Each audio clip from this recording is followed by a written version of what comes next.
Hi friends. So ಇವತ್ತೊಂದು important topic ಮೇಲೆ discuss ಮಾಡೋದ. ಅದಕ್ಕಿಂತ ಮುಂಚೆ ಒಂದು ಕ್ಯೂರಿಯಾಸಿಟಿ, ಒಂದು ಕ್ವಶನ್ಸ್ಗಳೆಲ್ಲ ಇದೆ.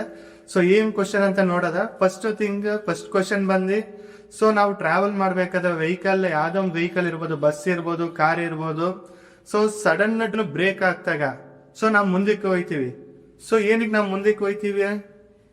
ಸೊ ಯಾರ್ಯಾರು ಗೊತ್ತಿದ್ರೆ ಕಮೆಂಟ್ ಬಾಕ್ಸ್ ಅಲ್ಲಿ ಕಮೆಂಟ್ ಮಾಡಿ. ಸೊ ಅದೇ ತರ ರಾಕೆಟ್ ಉಡಾವಣೆ ಮಾಡ್ತಾರೆ, ಲಾಂಚ್ ಮಾಡ್ತಾರೆ. ಸೊ ರಾಕೆಟ್ ಭೂಮಿಯಿಂದ ಆಕಾಶಕ್ಕೆ ಹೋಗುತ್ತೆ. ಸೊ ಭೂಮಿಯಿಂದ ಆಕಾಶಕ್ಕೆ ಹೋಗ್ಬೇಕಂದ್ರೆ ಅಲ್ಲಿ ಏನಕ್ಕೆ, ಯಾವ ರೀತಿಯಲ್ಲಿ ಹೋಗುತ್ತೆ ಅಂತ ಯಾರು ಅಬ್ಸರ್ವ್ ಮಾಡಿದ್ರ? ಸೊ ಫಿಸಿಕ್ಸ್ ಏನಿದೆ, ಸೊ ಭೂಮಿಯಿಂದ ಆಕಾಶಕ್ಕೆ ಹೋಗುತ್ತೆ, ಅದು ಹಿಂಗ್ ಹೋಗುತ್ತೆ ಅಂತ ಯಾರು ಅಬ್ಸರ್ವ್ ಮಾಡಿದ್ರ? ಯಾರು ಅದ್ರ ಬಗ್ಗೆ ಚೆಕ್ ಮಾಡಿದ್ರ ರೀಸನ್ ಏನಕ್ಕೆ ಅಂತ? ಸೊ ಅದೇ ತರ ಇನ್ನೊಂದು ಎಕ್ಸಾಂಪಲ್, ಸಿಂಪಲ್ ಎಕ್ಸಾಂಪಲ್ ತಗೊಳ್ಳೋದಾದ್ರೆ, ಸೊ ನಾವು ನಡಿತೀವಿ. ಸೊ ನಾವು ನಡಿದಾಗ ಮುಂದಕ್ಕೆ ಹೋಯ್ತೀವಿ, ಹಿಂದಕ್ಕೆ ಹೋಯ್ತೀವಿ. ಸೊ ನಮ್ಮನ್ನ ಯಾರೋ ದೂಕ್ತಾ ಇರುತ್ತೆ ಅಂತ ಅನ್ಸುತ್ತೆ. ಸೊ ಅದೇನಕ್ಕೆ ಅಂತ ನಿಮಗೆ ಗೊತ್ತಿದ್ಯಾ? ಸೊ ಅದೇ ತರ ಇನ್ನೊಂದು ಸಿಂಪಲ್ ಎಕ್ಸಾಂಪಲ್ ತಗೊಳ್ಳೋದಾದ್ರೆ, ಅದರ ಮಾಲಿಗೆ ಹೋದ್ರೆ ಎರಡು ಟ್ರಾಲಿ ಇರುತ್ತೆ. ಒಂದು ಟ್ರಾಲಿಲಿ ಒಂದ್ ಸ್ವಲ್ಪ ಲೈಟ್ ವೆಯ್ಟ್ ಇಷ್ಟು ಆಬ್ಜೆಕ್ಟ್ ಇರುತ್ತೆ, ಇನ್ನೊಂದು ಟ್ರಾಲಿಲಿ ಹೆವಿ ಆಬ್ಜೆಕ್ಟ್ ಇರುತ್ತೆ. ಸೊ ನೀವು ಒಂದೇ ಫೋರ್ಸ್ ಅಲ್ಲಿ ಎರಡು ದೂಕ್ತಾಗ ಲೈಟ್ ವೆಯ್ಟ್ ಆಬ್ಜೆಕ್ಟ್ ಏನ್ ಟ್ರಾಲಿ ಇದೆ ಅದು ಬೇಗ ಹೋಗುತ್ತೆ ಕಂಪೇರ್ ಮಾಡಿದಾಗ ಹೆವಿ ಟ್ರಾಲಿಗೆ. ಏನಕ್ಕೆ ಅಂತ ಗೊತ್ತಿದ್ಯಾ? ಸೊ ಇಷ್ಟೆಲ್ಲ ಎಕ್ಸಾಂಪಲ್, ಇಷ್ಟೆಲ್ಲ ಫಿನಾಮಿನಾ ಯಾವ್ದ್ರ ಮೇಲೆ ವರ್ಕ್ ಆಗುತ್ತೆ ಅಂತಂದ್ರೆ ಅದೇ ನ್ಯೂಟನ್ಸ್ ಲಾ ಮೇಲೆನೆ. ಸೊ ನ್ಯೂಟನ್ಸ್ ನಿಯಮಗಳ ಬಗ್ಗೆ ನಾವು ಇವತ್ತು ಸ್ಟಡಿ ಮಾಡೋಣ. ಸೊ ಸ್ಕೂಲಲ್ಲಿ, ಕಾಲೇಜಲ್ಲಿ ಇದನ್ನ ಡೆಫಿನೇಷನ್ ಬಯಾಟ್ ಮಾಡಿ ಹೋಗಿ ಬರೆಯೋದು ಅಲ್ಲ. ಸೊ ಇದನ್ನ ಇಲ್ಲಿ ನಾವು ಕಾನ್ಸೆಪ್ಟ್ ನ ಅರ್ಥ ಮಾಡ್ಕೋಬೇಕು, ನ್ಯೂಟನ್ಸ್ ನಿಯಮಗಳನ್ನ ಅರ್ಥ ಮಾಡ್ಕೋಬೇಕು. ಏನಕ್ಕೆ ಕಾಂಪಿಟೇಟಿವ್ ಫೀಲ್ಡ್ ಅಲ್ಲಿ ಪ್ರಾಕ್ಟಿಕಲ್ ವೈಸ್ ಅಲ್ಲಿ ಕ್ವಶನ್ ಕೇಳ್ತಾನೆ ಹೊತ್ತು ಡೆಫಿನೇಷನ್ ಹೇಳಿ, ಫಾರ್ಮುಲಾ ಹೇಳಿ ಅಂತ ಇಲ್ಲ. ಸೊ ಫಾರ್ಮುಲಾ ಬೇಸ್ ಮೇಲೆ, ಇಲ್ಲಾಂದ್ರೆ ಕಾನ್ಸೆಪ್ಟ್ ಬೇಸ್ ಮೇಲೆ ನೀವು ಆ ಕ್ವಶನ್ ಅರ್ಥ ಮಾಡ್ಕೋಬೇಕು. ಸೊ ಅದಕ್ಕೆ ಆನ್ಸರ್ ನ ಬರೀಬೇಕಾಗುತ್ತೆ. ಸೊ ಆದಷ್ಟು ಇಲ್ಲಿ ಕಾನ್ಸೆಪ್ಟ್ ನ ಅರ್ಥ ಮಾಡ್ಕೊಳ್ಳೋದ. ಸೊ ಇವತ್ತಿನ ಟಾಪಿಕ್ ಅಂತಂದ್ರೆ ನ್ಯೂಟನ್ ನಿಯಮಗಳು. ಸೊ ನ್ಯೂಟನ್ ಟೋಟಲಿ 3 ನಿಯಮ ಕೊಟ್ಟಿದ್ದಾನೆ, 3 ಲಾ ಕೊಟ್ಟಿದ್ದಾನೆ. ಅದನ್ನ ಫಸ್ಟ್ ಯಾವ್ದಂದ್ರೆ ನ್ಯೂಟನ್ ಫಸ್ಟ್ ಲಾ ಅಂತೀವಿ, ನ್ಯೂಟನ್ ಸೆಕೆಂಡ್ ಲಾ ಅಂತೀವಿ, ಅದೇ ತರ ನ್ಯೂಟನ್ ಥರ್ಡ್ ಲಾ ಅಂತ ಅಂತೀವಿ. ಸೊ ನ್ಯೂಟನ್ ಫಸ್ಟ್ ಲಾ ಏನ್ ಇಂಡಿಕೇಟ್ ಮಾಡುತ್ತೆ, ಏನ್ ರೆಪ್ರೆಸೆಂಟ್ ಮಾಡುತ್ತೆ ಅಂತ ನೋಡೋದಾದ್ರೆ, ಸೊ ಅದಕ್ಕಿಂತ ಮುಂಚೆ ನಮ್ಗೆ ಬೇಸಿಕ್ ಥಿಂಗ್ ಗೊತ್ತಿರ್ಬೇಕು. ನ್ಯೂಟನ್ಸ್ ಫಸ್ಟ್ ಲಾ ಬರೋಕ್ಕಿಂತ ಮುಂಚೆ, ಸೊ ನಮ್ ಪ್ರೀವಿಯಸ್ ಕ್ಲಾಸ್ ಅಲ್ಲಿ ಸ್ಟಡಿ ಮಾಡಿದೀವಿ. ಫೋರ್ಸ್ ಅಂದ್ರೆ ಏನು, ಪುಷ್ ಅಂಡ್ ಪುಲ್ ಅಂತ ಅರ್ಥ. ಸೊ ಯಾವ್ದೋ ಒಂದು ಆಬ್ಜೆಕ್ಟಿಗೆ ಸ್ಥಿರ ಸ್ಥಿತಿ, ರೆಸ್ಟ್ ಇಂದ ಏನೋ ಮೂವ್ ಆಗ್ಬೇಕಂದ್ರೆ ಒಂದು ಎಕ್ಸ್ಟರ್ನಲ್ ಆಕ್ಟ್ ಇರ್ಬೇಕು, ಫ್ಯಾಕ್ಟರ್ ಇರ್ಬೇಕು. ಸೊ ಅದನ್ನ ನಾವು ಏನಂತ ಕರಿತೀವಿ, ಫೋರ್ಸ್ ಅಂತ ಕರಿತೀವಿ. ಸೊ ಈ ಫೋರ್ಸ್ ಬೇಸ್ ಮೇಲೆನೆ ನ್ಯೂಟನ್ಸ್ ನ ಫಸ್ಟ್ ಲಾ ರೆಪ್ರೆಸೆಂಟ್ ಮಾಡೋದು. ಸೊ ಫೋರ್ಸ್ ಅಂತಂದ್ರೆ ಇಲ್ಲಿ ಏನಾಗುತ್ತೆ, change in state of rest position ಆಗುತ್ತೆ, ವಿಶ್ರಾಂತಿ ಸ್ಥಿತಿಯಿಂದ ಅದು ಚೇಂಜ್ ಆಗುತ್ತೆ. ಅದೇ ತರ ಸ್ಪೀಡ್ ಚೇಂಜ್ ಆಗುತ್ತೆ. ಫೋರ್ಸ್ ಇತ್ತು ಅಂತಂದ್ರೆ ಅಲ್ಲಿ ಸ್ಪೀಡ್ ಚೇಂಜ್ ಆಗುತ್ತೆ. ಅದೇ ತರ ಡೈರೆಕ್ಷನ್ ಚೇಂಜ್ ಆಗುತ್ತೆ. ಫಾರ್ ಎಕ್ಸಾಂಪಲ್, ಕಾರ್ ಡ್ರೈವರ್ ಏನಾದ್ರು ತಿರುಗಿಸ್ಕೋಬೇಕು ಅಂತಂದ್ರೆ, ರೈಟ್ ಸೈಡ್ ತಿರುಗಿಸ್ಕೋಬೇಕಂದ್ರೆ ಅವ್ನು ಎಕ್ಸ್ಟರ್ನಲ್ ಫೋರ್ಸ್ ಹಾಕಿ ಸ್ಟೇರಿಂಗ್ ನ ತಿರುಗಿಸ್ಬೇಕು. ಸೊ ತಿರುಗಿಸ್ದಾಗ್ಲೇನೆ ಕಾರ್ ಡೈರೆಕ್ಷನ್ ಚೇಂಜ್ ಆಗುತ್ತೆ ಹೊರತು ಎಕ್ಸ್ಟರ್ನಲ್ ಫೋರ್ಸ್ ಬೇಕು. ಎಕ್ಸ್ಟರ್ನಲ್ ಫೋರ್ಸ್ ಅಲ್ಲಿ ಹಾಕಿಲ್ಲ ಅಂತಂದ್ರೆ ಕಾರ್ ಸ್ಟ್ರೈಟ್ ಆಗಿ ಹೋಯ್ತಾ ಇರುತ್ತೆ. ಸೊ ಅದೇ ತರ ಶೇಪ್ ಅಷ್ಟೇ, ಯಾವ್ದಾರ ಒಂದು ಫೋರ್ಸ್ ಇಂದ ಏನಾರೋ ಅಪ್ಲೈ ಮಾಡಿದಾಗ ಏನಿರುತ್ತೆ ಶೇಪ್ ಅದು ಚೇಂಜಸ್ ಆಗುತ್ತೆ. ಸೊ ಇದನ್ನ ನ್ಯೂಟನ್ ಫಸ್ಟ್ ಲಾ, ಇದು basic concept. So actually Newton first law ಏನ್ ಹೇಳುತ್ತೆ ಅಂತಂದ್ರೆ, ಸೊ ನ್ಯೂಟನ್ ನ ಮೊದಲ ನಿಯಮ, ಮೂಲ ಕಲ್ಪನೆ ಏನಿದೆ, ಕೋರ್ ಕಾನ್ಸೆಪ್ಟ್ ಏನಿದೆ ಅಂತಂದ್ರೆ, an object at rest stay at rest, an object in motion continues in uniform motion in a straight line unless acted upon an net external force. So ಇಲ್ಲ ಅಂದ್ರೆ ಬೇಸಿಕ್ ಕಾನ್ಸೆಪ್ಟ್ ಅರ್ಥ ಮಾಡ್ಕೊಳ್ಳಿ, simple. So ಯಾವ್ದೊಂದು ವಸ್ತು ಇರುತ್ತೆ, ಇದ್ರ ನಾವು ಈ ವಸ್ತುವಿಗೆ ನಾನು ಎಕ್ಸ್ಟರ್ನಲ್ ಫೋರ್ಸ್ ಅಪ್ಲೈ ಮಾಡ್ತಾ ಇದ್ದೀನಿ. ಸೊ ನನ್ನ ಕೈಯಿಂದ ಒಂದು ಫೋರ್ಸ್ ಅಪ್ಲೈ ಮಾಡ್ತಾ ಇದ್ದೀನಿ. ಫೋರ್ಸ್ ಅಪ್ಲೈ ಮಾಡಿದಾಗ ಏನಾಗುತ್ತೆ, ವಸ್ತು ಮೂವ್ ಆಗ್ತಿದೆ, ಆಬ್ಜೆಕ್ಟ್ ಮೂವ್ ಆಗ್ತಿದೆ. ಸೊ ಇದನ್ನೇ ಫಸ್ಟ್ ಲಾ ಅಂತ ಕರಿತೀವಿ. ಸೊ ಯಾವ್ದೋ ಒಂದು ವಾಹನ ಮೂವ್ ಆಯ್ತದೆ ಯೂನಿಫಾರ್ಮ್ ಮೋಷನ್ ಮೇಲೆ, ಯೂನಿಫಾರ್ಮ್ ಮೋಷನ್ ಅಲ್ಲಿ ಇನ್ ಕೇಸ್ ಎಕ್ಸ್ಟರ್ನಲ್ ಫೋರ್ಸ್ ಏನಾದ್ರು ಇದಕ್ಕೆ ಆಕ್ಟ್ ಮಾಡ್ತು ಅಂದಾಗ್ಲೇ ಮಾತ್ರ ಸ್ಪೀಡ್ ಏನಿದೆ ಅದನ್ನ ಚೇಂಜಸ್ ಆಗುತ್ತೆ. In case external force apply ಮಾಡಿಲ್ಲ ಅಂತಂದ್ರೆ ಚೇಂಜ್ ಆಗಿಲ್ಲ, ಹಂಗೆ ಕಾನ್ಸ್ಟೆಂಟ್ ಅಲ್ಲೇ ಹೋಯ್ತಾ ಇರುತ್ತೆ. ಸೊ ಇಲ್ಲಿ ನ್ಯೂಟನ್ ಫಸ್ಟ್ ಲಾ ಆಗಿ ಇನ್ನೊಂದು ಹೆಸರು ಕರಿತೀವಿ, ಸೊ ಲಾ ಆಫ್ ಇನರ್ಷಿಯಾ ಅಂತ. ಸೊ ಇನರ್ಷಿಯಾ ಅಂತ ನಮ್ಗೆ ಗೊತ್ತಿತ್ತು. ಸೊ ಲಾಸ್ಟ್ ಕ್ಲಾಸಲ್ಲಿ ನಾವು ತಿಳ್ಕೊಂಡಿದ್ದೀವಿ ಇನರ್ಷಿಯಾ ಅಂತಂದ್ರೆ, ಇನ್ ಕೇಸ್ ನಾವೇನೋ ಫೋರ್ಸ್ ಏನಾದ್ರು ಅಪ್ಲೈ ಮಾಡ್ತಾ ಇದೀವಿ ಈ ಆಬ್ಜೆಕ್ಟ್ ಮೇಲೆ ಅಂತಂದ್ರೆ, ಈ ಆಬ್ಜೆಕ್ಟ್ ಅದನ್ನ ಅಪೋಸ್ ಮಾಡುತ್ತೆ. ಸೊ ಈ ಅಪೋಸ್ಗೆ ನಾವ್ ಏನಂತ ಕರಿತೀವಿ, ಇನರ್ಷಿಯಾ ಅಂತ ಕರಿತೀವಿ. ಅದೇ ರೆಸ್ಟ್ ಮಾಡುತ್ತೆ, ಅದನ್ನ ಇನರ್ಷಿಯಾ ಅಂತ ಕರಿತೀವಿ. ಸೊ ನ್ಯೂಟನ್ಸ್ ಫಸ್ಟ್ ಲಾ ಗೆ ಎಕ್ಸಾಂಪಲ್ ನೋಡೋದಾದ್ರೆ,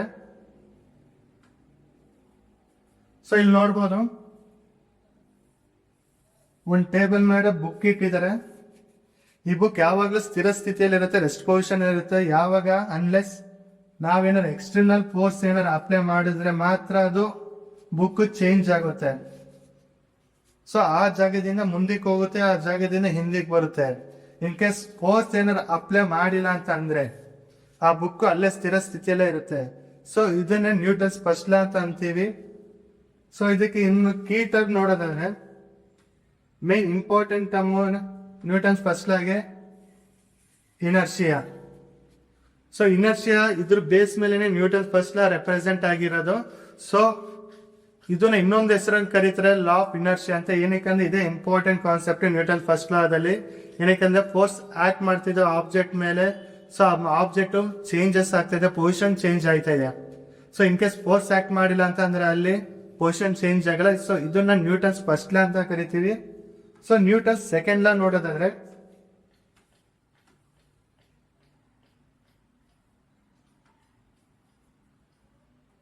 Newton second law. So Newton second law ಮೂಲ ಕಲ್ಪನೆ ಏನಿದೆ ಅಂತಂದ್ರೆ, the acceleration of object is directly proportion to the net force. So ಏನ್ ಆಕ್ಸಲರೇಷನ್ ಅಂತೀವಿ, so directly proportional to the net force. So ಮತ್ತೆ acting on it and inversely proportional to its mass. So inversely proportional to its mass, ದ್ರವ್ಯ ರಾಶಿಗೆ ಅದು inversely proportional ಇರುತ್ತೆ. So ಇದನ್ನೇ second law ಅಂತ ಕರಿತೀವಿ.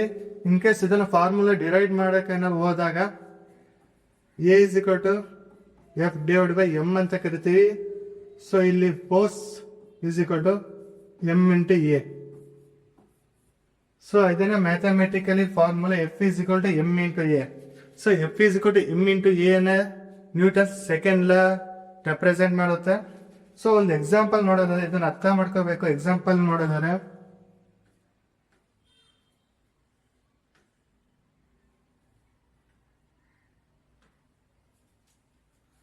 ಸೊ ಇಲ್ಲಿ ನೋಡ್ಬೋದು Newton second law of motion ಅಲ್ಲಿ ಒಬ್ಬ ವ್ಯಕ್ತಿ ಫೋರ್ಸ್ ನ ಬಲನ ಹಾಕ್ತಾ ಇದ್ದಾನೆ ಎರಡು ಟ್ರಾಲಿ ಮೇಲೆ. ಸೊ ಇದೊಂದು ಫಸ್ಟ್ ಟ್ರಾಲಿ, ಇದು ಸೆಕೆಂಡ್ ಟ್ರಾಲಿ. ಫಸ್ಟ್ ಟ್ರಾಲಿಲಿ ಎಷ್ಟು ಏನಿದೆ, ಟ್ರಾಲಿ ಮೇಲೆ ಸ್ವಲ್ಪ ವಸ್ತಿದೆ. ಸೊ ಇಲ್ಲಿ ದ್ರವ್ಯ ರಾಶಿ ಎಂ ಎಷ್ಟಿರುತ್ತೆ, ಫಾರ್ ಎಕ್ಸಾಂಪಲ್ 1 kg ಅಂತ ತಗೊಳ್ಳಿ. ಅದೇ ತರ ಸೆಕೆಂಡ್ ಕಂಡೀಷನ್ ಅಲ್ಲಿ ಏನಿದೆ, ಇಲ್ಲಿ ಟ್ರಾಲಿ ಮೇಲೆ ವಸ್ತು ದ್ರವ್ಯ ರಾಶಿ ಮಾಸ್ ಎಷ್ಟಿದೆ, 10 kg ಇದೆ. ಸೊ ಈಗ ಫೋರ್ಸ್ ಅಪ್ಲೈ ಮಾಡ್ತಾ ಇರೋದ್ರಿಂದ ಇದು ಟ್ರಾಲಿ ಮುಂದಕ್ಕೆ ಹೋಗುತ್ತೆ, ಅದೇ ತರ ಸೆಕೆಂಡ್ ಟ್ರಾಲಿನ ಮುಂದಕ್ಕೆ ಹೋಗುತ್ತೆ. ಬಟ್ ಇಲ್ಲಿ ಫಸ್ಟ್ ಟ್ರಾಲಿ ಬಂದಾಗ ಸ್ಪೀಡ್ ಏನಿರುತ್ತೆ, ಸ್ಪೀಡ್ ಅಂತ ಕರಿತೀವಿ, ವೆಲಾಸಿಟಿ ಏನಕ್ಕಂತ ಕರಿತೀವಿ, ಅದು ಜಾಸ್ತಿ ಇರುತ್ತೆ ಕಂಪೇರ್ಡ್ ಟು ಸೆಕೆಂಡ್ ಟ್ರಾಲಿ. ಏನಕ್ಕೆ ಅಂತ ಅಂದ್ರೆ ಅಲ್ಲಿ ದ್ರವ್ಯ ರಾಶಿ ಏನಿದೆ ತೂಕ ಅದು ಜಾಸ್ತಿ ಇರುತ್ತೆ ಫಸ್ಟ್ ಟ್ರಾಲಿ ಕಂಪೇರ್ ಮಾಡಿದ್ರೆ ಸೆಕೆಂಡ್ ಟ್ರಾಲಿ. ಸೊ ಆದ ಕಾರಣಕ್ಕೆ ಅಲ್ಲಿ ಆಕ್ಸಲರೇಷನ್ ಏನು ಇರುತ್ತೆ, ಫಸ್ಟ್ ಟ್ರಾಲಿಲಿ ಜಾಸ್ತಿ ಇರುತ್ತೆ, ಸೆಕೆಂಡ್ ಟ್ರಾಲಿಲಿ ಕಮ್ಮಿ ಇರುತ್ತೆ. ಸೊ ನಾನು ಒಂದು ಪ್ರೀವಿಯಸ್ ಕ್ಲಾಸ್ ಅಲ್ಲಿ ಒಂದು ಎಕ್ಸಾಂಪಲ್ ಏನಿದೆ, ಸೈಕಲ್ ಹುಡುಗ ಮತ್ತೆ ಬಸ್ ಟ್ರಕ್. ಸೊ ಒಂದೇ ಸ್ಪೀಡ್ ಅಲ್ಲಿ ಮೂವ್ ಆಯ್ತಾ ಇರುತ್ತೆ. ಸಡನ್ ಏನೋ ಸ್ಟಾಪ್ ಮಾಡೋದಾದ್ರೆ ಯಾವ್ದು ಬೇಗ ಸ್ಟಾಪ್ ಆಗುತ್ತೆ ಅಂತ, ಸೈಕಲ್ ಸ್ಟಾಪ್ ಆಗುತ್ತೋ ಇಲ್ಲಾಂದ್ರೆ ಬಸ್ ಸ್ಟಾಪ್ ಆಗುತ್ತೆ ಅಂತ. ಸೊ ಆಕ್ಚುಲಿ ಕರೆಕ್ಟ್ ಉತ್ತರ ಸೈಕಲ್ ಸ್ಟಾಪ್ ಆಗುತ್ತೆ. ಏನಕ್ಕಂದ್ರೆ ಅಲ್ಲಿ ಆಕ್ಸಲರೇಷನ್ ಏನಿರುತ್ತೆ ಕಮ್ಮಿ ಇರುತ್ತೆ. ಆಕ್ಸಲರೇಷನ್ ಕಮ್ಮಿ ಇತ್ತು ಅಂತಂದ್ರೆ ಸ್ಪೀಡ್ ಏನೋ ಬೇಗ ಕಂಟ್ರೋಲ್ ಮಾಡ್ಕೋಬಹುದು. ಸೊ ಅದೇ ತರ ಇಲ್ಲಿ ಸೆಕೆಂಡ್ ಲಾ ಏನ್ ಹೇಳ್ತಾರೆ ಅಂತಂದ್ರೆ, ಫೋರ್ಸ್ ಏನಿದೆ directly proportional to the acceleration. So ನಮಗೆ ಆಕ್ಸಲರೇಷನ್ ಜಾಸ್ತಿ ಬೇಕು ಅಂತಂದ್ರೆ ನಾವ್ ಏನ್ ಮಾಡ್ಬೇಕು, ಫೋರ್ಸ್ ಜಾಸ್ತಿ ಹಾಕ್ಬೇಕು. ಅದೇ ತರ ನಮ್ಗೆ ಆಕ್ಸಲರೇಷನ್ ಇನ್ನೂ ಜಾಸ್ತಿ ಆಗ್ಬೇಕಂತಂದ್ರೆ ಏನ್ ಇರ್ಬೇಕು, ನಮ್ಗೆ ತೂಕ ಕಡಿಮೆ ಇರಬೇಕು. ಸೊ ಇದನ್ನೇ ಸೆಕೆಂಡ್ ಲಾನ ರೆಪ್ರೆಸೆಂಟ್ ಮಾಡುತ್ತೆ. ಏನಂತಂದ್ರೆ F is equal to M into A.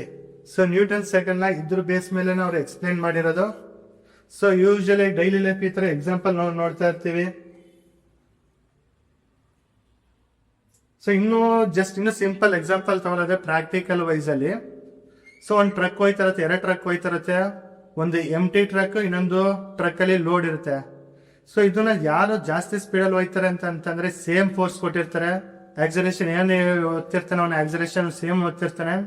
But ಇಲ್ಲಿ ಮೂವ್ ಆಗೋದು ಯಾವ್ದು ಬೇಗ ಮೂವ್ ಆಗುತ್ತೆ ಅಂತಂದ್ರೆ ಎಂಟಿ ಇರೋ ಟ್ರಕ್ ಬೇಗ ಹೋಗುತ್ತೆ ಕಂಪೇರ್ ಟು ಲೋ ಟ್ರಕ್. ಏನಕ್ಕೆ ಅಂತಂದ್ರೆ ಇಲ್ಲಿ ಲೋ ಟ್ರಕ್ ದ್ರವ್ಯರಾಶಿ ಏನಿದೆ, ಆಬ್ಜೆಕ್ಟ್ ಏನಿದೆ, ತೂಕ ಇರೋದ್ರಿಂದ ಅವಾಗ ಏನಾಗುತ್ತೆ, ಫೋರ್ಸ್ ಕಮ್ಮಿ ಆಗುತ್ತೆ.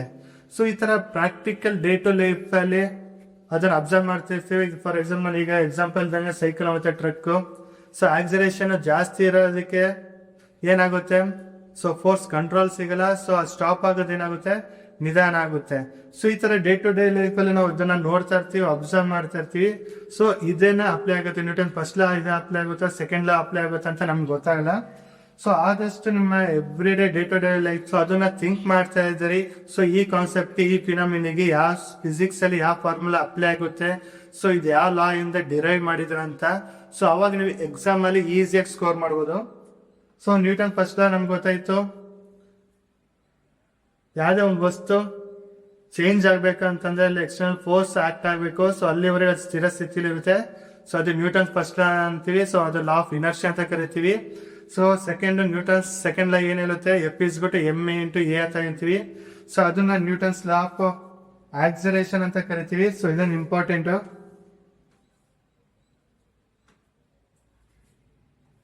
ಲಾ ಆಫ್ ಆಕ್ಸಲರೇಷನ್ ಅಂತ ಕರಿತೀವಿ.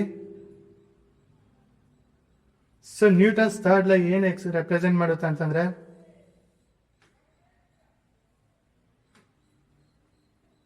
Newton's third law action and reaction ಅಂತ ರೆಪ್ರೆಸೆಂಟ್ ಮಾಡುತ್ತೆ, ಕ್ರಿಯೆ ಮತ್ತು ಪ್ರತಿಕ್ರಿಯೆ ಅಂತ. ಸಿಲ್ ಡೆಫಿನೇಷನ್ ನೋಡ್ಬೋದು. Newton's third law, for every action there is a equal and opposite reaction.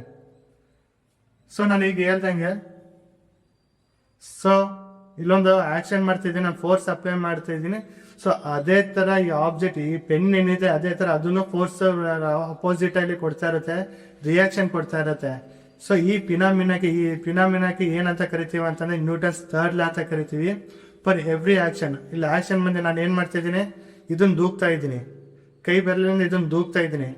So every action there is equal and opposite reaction. So ಈ ವಸ್ತು, ಈ ಪೆನ್ ಏನಿದೆ, ಆಪೋಸಿಟ್ ಫೋರ್ಸ್ ಕೊಡ್ತಾ ಇರುತ್ತೆ. ಸೊ ಇದನ್ನ ನ್ಯೂಟನ್ಸ್ ಥರ್ಡ್ ಲಾ ಅಂತ ಕರಿತೀವಿ. ಒಂದು ಸಿಂಪಲ್ ಎಕ್ಸಾಂಪಲ್ ನೋಡೋದಾದ್ರೆ,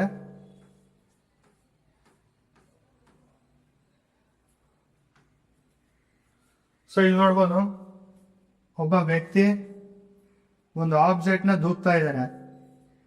ಸೊ ವ್ಯಕ್ತಿ ಇಲ್ಲಿ ಈ ಕಡೆಯಿಂದ ಫೋರ್ಸ್ ಕೊಡ್ತಾ ಇದ್ದಾನೆ. ಸೊ ಇದು ಆಕ್ಷನ್. ಅದೇ ತರ ಇಲ್ಲಿ ಆಬ್ಜೆಕ್ಟ್ ಏನಿದೆ, ಆ ಆಬ್ಜೆಕ್ಟ್ ಸಹ ಆಪೋಸಿಟ್ ಇಂದ ಫೋರ್ಸ್ ಅಪ್ಲೈ ಕೊಡ್ತಾ ಇದೆ, ಆಪೋಸಿಟ್ ಡೈರೆಕ್ಷನ್ ಒಂದು ಫೋರ್ಸ್ ಅಪ್ಲೈ ಕೊಡ್ತಿದೆ. ಸೊ ಈ ಫಿನಾಮಿನಾ ರೆಪ್ರೆಸೆಂಟ್ ಮಾಡೋದು ಯಾವುದು ಅಂತಂದ್ರೆ ನ್ಯೂಟನ್ಸ್ ಥರ್ಡ್ ಲಾ. ಸೊ ಇನ್ನೊಂದು ರಿಯಲ್ ಟೈಮ್ ಎಕ್ಸಾಂಪಲ್ ಕೊಡ್ತೀನಿ. ಸೊ ಇದನ್ನ ಕಾಂಪಿಟೇಟಿವ್ ಎಕ್ಸಾಮ್ ಅಲ್ಲಿ ಆಲ್ಮೋಸ್ಟ್ ಒಂದೊಂದ್ಸತಿ ರೈಸ್ ಮಾಡ್ತಾರೆ ಈ ತರ ಕ್ವಶನ್ಸ್ ಎಲ್ಲ. ಸೊ ನಾವ್ ಇಲ್ಲಿ ನೋಡ್ಬೋದು, ಒಬ್ಬ ವ್ಯಕ್ತಿ ಸ್ಕೇಟಿಂಗ್ ಬೋರ್ಡ್ ಮೇಲೆ ನಿಂತಿದ್ದಾನೆ. ಸೊ ಅವನೇನು ಬಂದೂಕು ಇಟ್ಕೊಂಡು ಶೂಟ್ ಮಾಡ್ತಾನೆ, ಗನ್ ಇಟ್ಕೊಂಡು ಶೂಟ್ ಮಾಡ್ತಾನೆ. ಇನ್ ಕೇಸ್ ಅವ್ನು ಶೂಟ್ ಮಾಡಿದಾಗ, ಸೊ ಬುಲೆಟ್ ಏನಿದೆ ಅದು ಮುಂದಕ್ಕೆ ಹೋಗುತ್ತೆ, ಫಾರ್ವರ್ಡ್ ಹೋಗುತ್ತೆ. ಸೊ ಅದೇ ತರ ಏನ್ ರೆಫರೆನ್ಸ್ ಲೈನ್ ಅಲ್ಲಿ ನಿಂತಿರ್ತಾನ, ಆ ಪೊಸಿಷನ್ ಇಂದ ಅವನು ಹಿಂದಕ್ಕೆ ಹೋಯ್ತಾನೆ. ಏನಕ್ಕಂತ ನಾವು ಗನ್ ಫೈರ್ ಮಾಡಿದಾಗ ಬುಲೆಟ್ ಇಂದ ಎಷ್ಟು ಫೋರ್ಸ್ ಮುಂದಕ್ಕೆ ಹೋಗುತ್ತೆ, ಅಷ್ಟೇ ಫೋರ್ಸ್ ಹಿಂದಕ್ಕೂ ಸಹ ಬರುತ್ತೆ. ಸೊ ಅವಾಗ ಅವನ ವ್ಯಕ್ತಿ ಹಿಂದಕ್ಕೆ ಬರ್ತಾನೆ. ಸೊ ಕಾಂಪಿಟೇಟಿವ್ ಎಕ್ಸಾಮ್ ಅಲ್ಲಿ ಈ ತರ ಕೇಳ್ಬೋದು, ಒಬ್ಬ ವ್ಯಕ್ತಿ ಸ್ಕೇಟಿಂಗ್ ಬೋರ್ಡ್ ಮೇಲೆ ನಿಂತು ಗನ್ ಶೂಟ್ ಮಾಡಿದಾಗ ಆ ವ್ಯಕ್ತಿ ಸ್ಥಿರವಾಗಿ ನಿಂತಿರ್ತಾನೆ, ಇಲ್ಲಾಂದ್ರೆ ಚಲನೆ ಆಗುತ್ತೆ ಅಂತ. ಸೊ ಅವಾಗ ಉತ್ತರ ಬಂದು ಚಲನೆ ಆಗುತ್ತೆ. ಸೊ ಆಮೇಲೆ ಇನ್ನೊಂದ್ ತರ ಕೇಳ್ಬೋದು, ಯಾವ ಡೈರೆಕ್ಷನ್ ಅಲ್ಲಿ ಚಲನೆ ಆಗುತ್ತೆ ಅಂತ. Same direction with respect to bullet ಅಂತ ಕೇಳ್ತಾರೆ, ಇಲ್ಲಾಂದ್ರೆ opposite direction with respect to bullet ಅಂತ ಕೇಳ್ತಾರೆ. ಸೊ ಸರಿಯಾದ ಉತ್ತರ ಆಪೋಸಿಟ್ ಡೈರೆಕ್ಷನ್ ಅಲ್ಲಿ. ಸೊ ಆಪೋಸಿಟ್ ಮೂವ್ ಆಗುತ್ತೆ. ಸೊ ಇಲ್ಲಿ ನ್ಯೂಟನ್ಸ್ ಥರ್ಡ್ ಲಾ ಅಲ್ಲಿ every action there is equal and opposite reaction ಇರುತ್ತೆ. ಇಲ್ಲೂ ಫೋರ್ಸ್ ಇರುತ್ತೆ, ಇಲ್ಲೂ ಸೇಮ್ ಫೋರ್ಸ್ ಇರುತ್ತೆ, ಬಟ್ ಈ ಫೋರ್ಸ್ ಏನಾಗಿರುತ್ತೆ, ಆಪೋಸಿಟ್ ಆಗಿರುತ್ತೆ. ಸೊ ಇದೊಂದು ಇಂಪಾರ್ಟೆಂಟ್ ನೆನ್ಪಿಟ್ಕೊಳ್ಳಿ. ಸೊ ಇದೊಂದು ಫೈನಲ್ ಅಲ್ಲಿ ಎಕ್ಸ್ಪ್ಲೈನ್ ಮಾಡೋದಿದ್ರೆ ಆಕ್ಷನ್ ಅಂಡ್ ರಿಯಾಕ್ಷನ್ ಅಂತ. ಸೊ ಆಕ್ಷನ್ ಅಂದ್ರೆ ಏನಿಲ್ಲ, a force on object exact to the another object. ಅದರ ಒಂದು ವಸ್ತು ಅದೊಂದು ಫೋರ್ಸ್ ಇನ್ನೊಂದು ಆಬ್ಜೆಕ್ಟಿಗೆ ಏನಾದ್ರು ಕೊಡ್ತಾ ಇದ್ರೆ, ಆಕ್ಟ್ ಮಾಡ್ತಾ ಇದ್ರೆ ಅದನ್ನ ಆಕ್ಷನ್ ಅಂತ ಕರಿತೀವಿ. ಅದೇ ತರ ಈ ಆಬ್ಜೆಕ್ಟ್ ಬಿ ಏನಾದ್ರು ಪುನಃ ಅಪೋಸಿಟ್ ಅಲ್ಲಿ ಫೋರ್ಸ್ ಏನಾದ್ರು ಕೊಟ್ರೆ ಅದನ್ನ ರಿಯಾಕ್ಷನ್ ಅಂತ ಕರಿತೀವಿ. ಸೊ ಇದು ಡೇ ಟು ಡೇ ಲೈಫ್ ಅಲ್ಲಿ ವೆರಿ ಇಂಪಾರ್ಟೆಂಟ್ ಆಗುತ್ತೆ. ಸೊ ಆದಷ್ಟು ಪ್ರತಿದಿನ ಇದು ಎಲ್ಲೆಲ್ಲಿ ಅಪ್ಲಿಕೇಬಲ್ ಆಗುತ್ತೆ ಆದಷ್ಟು ಅದನ್ನ ರೀಕಾಲ್ ಮಾಡಿ ಮೆಮೊರೈಸ್ ಮಾಡ್ತಾರೆ. ಸೊ ಕಾನ್ಸೆಪ್ಟ್ ಇಷ್ಟೇನೆ. Newton first law, second law, third law. Newton first law ಏನ್ ಎಕ್ಸ್ಪ್ಲೈನ್ ಮಾಡುತ್ತೆ ಅಂತಂದ್ರೆ, ಯಾವ ಒಂದು ವಸ್ತು ಸ್ಥಿರ ಸ್ಥಿತಿಯಿಂದ ಚೇಂಜ್ ಆಗಬೇಕು, ಯೂನಿಫಾರ್ಮ್ ಇಂದ ಚೇಂಜ್ ಆಗ್ಬೇಕಂದಲ್ಲಿ ಫೋರ್ಸ್ ಅಪ್ಲೈ ಮಾಡಬೇಕು. ಸೆಕೆಂಡ್ ಲಾ, ಅದನ್ನ ಫಸ್ಟ್ ಲಾನ ಲಾ ಆಫ್ ಇನರ್ಷಿಯಾ ಅಂತ ಕರಿತೀವಿ. ಸೊ ಸೆಕೆಂಡ್ ಲಾ ಬಂದಾಗ F is got M A into A ಅಂತ ಕರಿತೀವಿ. ಎಮ್ ಅಂತಂದ್ರೆ ದ್ರವ್ಯ ರಾಶಿ, ತೂಕಲ, ಇದೊಂದು ಇಂಪಾರ್ಟೆಂಟ್ ನೆನ್ಪಿಟ್ಕೊಳ್ಳಿ. ಸೊ ಎ ಅಂತಂದ್ರೆ ಆಕ್ಸರೇಷನ್, ಎಫ್ ಅಂತಂದ್ರೆ force. So Newton's third law ಅಂತ ಬಂದಾಗ every action there is a equal and opposite reaction ಅಂತ. ಸೊ ಇಷ್ಟು ಕಾನ್ಸೆಪ್ಟ್ ವೆರಿ ಇಂಪಾರ್ಟೆಂಟ್. ಆದಷ್ಟು ಪ್ರತಿ ದಿನ ಇದನ್ನ ರೀಕಾಲ್ ಮಾಡ್ಕೋತಾರೆ. ಡೇ ಟು ಡೇ ಲೈಫ್ ಅಲ್ಲಿ ಎಲ್ಲೆಲ್ಲ ಅನ್ವಯ ಆಗುತ್ತೆ ಅದನ್ನೆಲ್ಲ ಅಬ್ಸರ್ವ್ ಮಾಡಿ, ನೋಟಿಫೈ ಮಾಡಿ, ಅದನ್ನ ಪಾಯಿಂಟ್ ಮಾಡಿ ನೆನ್ಪಿಟ್ಕೊಳ್ಳಿ. ಸೊ ಪ್ರಾಕ್ಟಿಕಲ್ ಅಲ್ಲಿ ಕಾಂಪಿಟೇಟಿವ್ ಎಕ್ಸಾಮ್ ಅಲ್ಲಿ ಪ್ರಾಕ್ಟಿಕಲ್ ಯಾವ ತರ ಕ್ವಶನ್ ಕೇಳ್ಬೋದು ಇದ್ರ ಬೇಸ್ ಮೇಲೆ. ಸೊ ಆದಷ್ಟು ಈ ಕಾನ್ಸೆಪ್ಟ್ ನ ಅರ್ಥ ಮಾಡ್ಕೊಳ್ಳಿ. ಮತ್ತೆ ಎಕ್ಸಾಂಪಲ್ ನಾನು ಏನ್ ಹೇಳಿದ್ದೀನಿ ಅದನ್ನೆಲ್ಲ ಒಂದ್ ಕಡೆ ನೋಟ್ ಮಾಡ್ಕೊಳ್ಳಿ. ಹಾಗೆ ಇನ್ ಕೇಸ್ ಹಂಗೆ ಡೇ ಟು ಡೇ ಲೈಫ್ ಅಲ್ಲಿ ಎಲ್ಲೆಲ್ಲಿ ಅನ್ವಯ ಆಗುತ್ತಾ ಸೊ ಅದನ್ನೆಲ್ಲ ಅಬ್ಸರ್ವ್ ಮಾಡಿ. ಅಂಡ್ ಮುಂದಿನ ಕ್ಲಾಸಸ್ ಅಲ್ಲಿ ನಾನು ಇದನ್ನ ಎಕ್ಸಾಂಪಲ್ ನ ಮತ್ತೆ ಮಾರ್ಕ್ ಕ್ವಶನ್ಸ್ ನೆಲ್ಲ ನಾನು ಇದ್ರ ಈ ಸಬ್ಜೆಕ್ಟ್ ಮೇಲೆ ನಾನು ಡಿಸ್ಕಸ್ ಮಾಡ್ತೀನಿ, ಸಾಲ್ವ್ ಮಾಡ್ತೀನಿ. ಸೊ ಆದಷ್ಟು ಕ್ಲಾಸಸ್ ರೆಗ್ಯುಲರ್ ಆಗಿ ನೋಡ್ತಾ ಇರಿ. ಸೊ ನೆಕ್ಸ್ಟ್ ಮುಂದಿನ ಕ್ಲಾಸಲ್ಲಿ ಸಿಗೋಣ. ಅಲ್ಲಿವರೆಗೂ ಬಾಯ್ ಬಾಯ್.